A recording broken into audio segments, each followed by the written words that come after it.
What's the deal with omega-3s? How should I take them? Do I really need them? What do they do for me? What is the deal? Well, great question we had because we have a few different forms of omega-3 fatty acids. ALA is one. ALA we find in plant sources, namely flax seeds, which have about the highest content of ALA. Other seeds, walnuts, have a lot. Things of that nature. Leafy greens as well, avocado.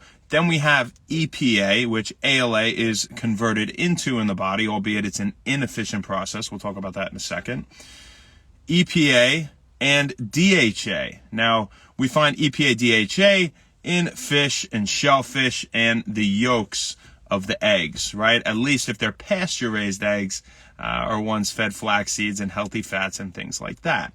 Right? So, why can we not just have a ton of ALA and it will get converted over to EPA and DHA? Why do we even need to take EPA and DHA? Well, first off, EPA and DHA are very important for reducing inflammation and cognitive function and development, especially DHA when it comes to cognition, cognitive development, reducing your risk for neurodegenerative disease. You want to make sure you have ample amounts of DHA in the body. EPA is better for reducing inflammation in the brain and the body, right? So, those are kind of the hallmark traits associated with them.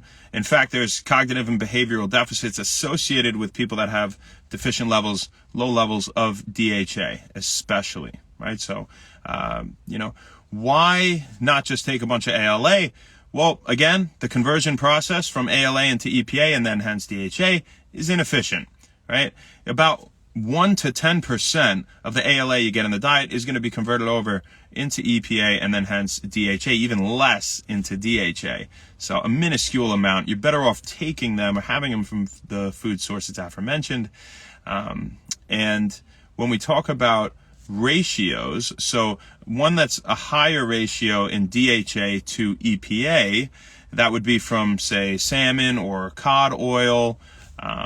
Those are better for your brain, right? Brain development, brain function, reducing risk of neurodegenerative disease. Again, if you're looking for the anti-inflammatory effects, you want a higher EPA to DHA ratio. And oil from sardines has about an equal ratio, EPA to DHA. About everything else aside from those three, from the salmon, the cod, and the sardines, is relatively high in EPA, okay? So it depends on what your goal is, what you're looking for, what types of foods you generally don't get enough of in the diet. Now, how much are we looking to have in a day? Well, about 3 grams of combined EPA and DHA would be great. And it's extremely important you make sure your kids are getting their fish oil. Make sure the mother during pregnancy is getting fish oil. It's involved in brain development, the DHA again especially. So, why, fun fact, does EPA help to reduce inflammation? So omega-3 is a precursor to eicosanoids. Eicosanoids are anti-inflammatory hormones that are produced in the brain. So pretty neat stuff. That's what we got for you guys today. Do I really eat just one meal a day? Yeah, well, I'll eat for a few hours. Depends. I listen to my body. Danny, that's a great question. Yeah. Red meat and eggs are definitely not bad for you. Copious amounts of anything isn't good, right? But egg yolk, you have vitamin D, you have good cholesterol that's converted into hormones like testosterone. You have a ton of B vitamins, right? You even have choline, precursor to acetylcholine, that promotes better brain function. It's involved at the neuromuscular junction, promoting muscle contraction and things like that. So, eggs are just chock full of vitamins. Definitely eat the yolks, but you want pasture-raised eggs. Those are the best. And those have, again, the higher levels of the omega-3 fatty acids, right? So they're called essential because our body doesn't make them, right? Just like essential amino acids our body doesn't produce. We don't have to name them all right now, but it's something that we want to make sure we're getting from the diet. One of the most important supplements you can absolutely be taking. As far as red meat goes, Dan, it's interesting because red meat's full of heme iron. That's iron that's better absorbed than the iron that we find in vegetables. has complete protein, meaning all the essential amino acids, full of B vitamins, just about all of them, and, ton of protein. Really, fat is not the culprit when it comes to heart disease. There's no correlation between saturated fat intake and heart disease. That myth's been debunked. It's an old wives' tale. You should not, be having the red meat, that it's really bad for you. Now, here's the caveat, is that it has to be grass-fed beef and it has to be lean. If it's not, then it is not as good for you at all and can actually be bad for you, right? So if you're having a bunch of processed bacon or hot dogs and things like that, the red meat isn't so good.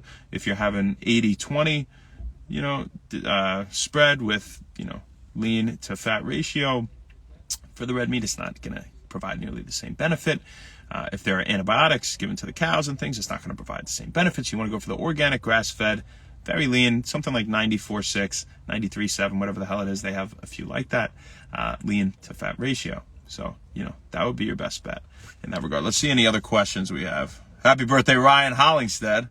I hope you have a great day. Best time of the day, Danny Kipp. My man. Hey, Dan, you're the man. I love you, dude. Hey, thanks, Dan. I did have a great time. Yeah. My sister and Margaret got their white coat recently, so that was pretty cool. Watching them go into clinic, I feel like I saw you doing that yesterday, Dan, and graduating, and it's just nuts, isn't it? It really is. I know. I can't believe it. I'm so proud of you. You're doing great. And I'm so proud of them too. And Ryan Hollingsted, I hope you have an absolutely amazing day today. Go do something you love. I hope you're treating patients all day, because that's what I've been doing all morning. And now I'm on the lunch break. That's when we do this, is on the lunch break. And then we go home and we go to the gym and we eat some food and, we repeat everything every day.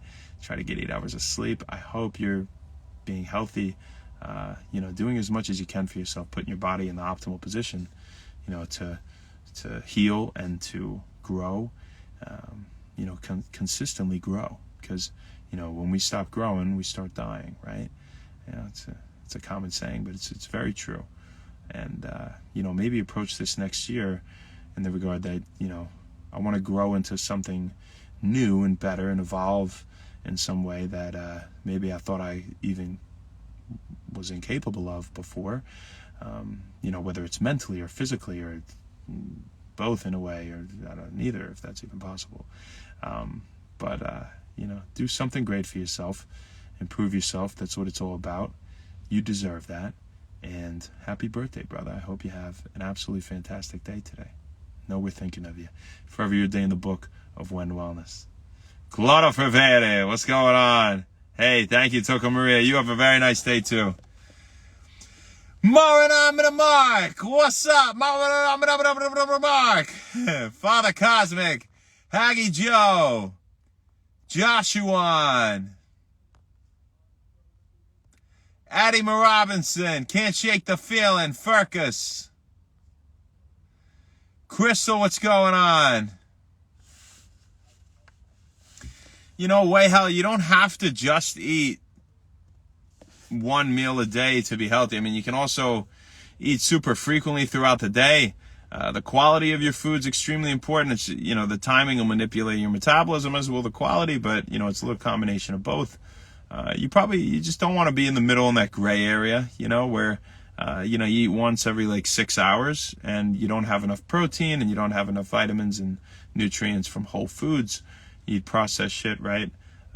But, if somebody's goal was to lose weight, right, the most important thing is that they're just in a caloric deficit. There's no difference between intermittent fasting or the OMAD and just being in a caloric deficit, calorie restriction in general in terms of losing weight, right? The reason that I do the one meal a day, or, maybe a couple meals over 2 or 3 hours, at least fasting for about 20 hours every day, which my body is used to and not stressed doing, which is a very key factor there, because if it was, it wouldn't be good for me, right? But it's adapted very well. Not even hungry right now. I didn't eat since last night. The reason is I can manipulate the endocrinology a bit more in that way, right? Than just restricting the calories. It's better for morphology. I can maintain lean muscle mass better. I can boost my testosterone, my growth hormone. It promotes autophagy, brain-derived neurotrophic factor production, as does calorie restriction to a degree, but not quite as much as fasting, at least for extended periods of time, right? We're talking about how improving insulin sensitivity, reducing inflammation, those are a few other benefits of fasting. But we were talking about how 24-hour fasts done in mice, they did a few of them, at least, over the course of a week or a couple weeks, actually promoted hepatocellular production and turnover, this production of new liver cells. So I thought that was pretty interesting because, they're relatively set in their fate, as a hallmark trait of liver cells. Turnover is, at a minimum in adults, and, pretty neat stuff. So there's a lot to be said, I think, for just acting as our ancestors did. You look at the paleo diet, things like that. And using common sense and knowing that, we have to be in nature, we have to get things from nature, we have to act naturally to be as healthy as we could be, right? And it doesn't take knowing much about nutrition to know that. So that is a little bit about that. Yeah. Drink a lot of water all day. Wow Fitness, what's up? Gennaro Alvarez. Suave style for you. What's up? Brandon Malone, OG. Israel Verities. Abdulio, what's happening? Josh BN. JSHBN. We said what up, Maria. Hercules, muscle stuff. Nice. Merritt Araster. You guys, Danny's the hype man today, that's for sure. You're a beast. Who else we got? We got some more people. Glassby, Berlin Bad, Lucy Beanie. Hey. CG Wee. Nice, you're fit. Oh, thanks, Lucy. Appreciate that. Super Bad. Art is Life. T. Hiziah. Thank you. Have a great rest of your day. That's all we got for you guys. We'll be back tomorrow. We'll talk about something that can help you improve your life. Happy When Wellness. Happy birthday to Ryan Hollingsted. Enjoy. Thanks. Hey, Tony. See you later.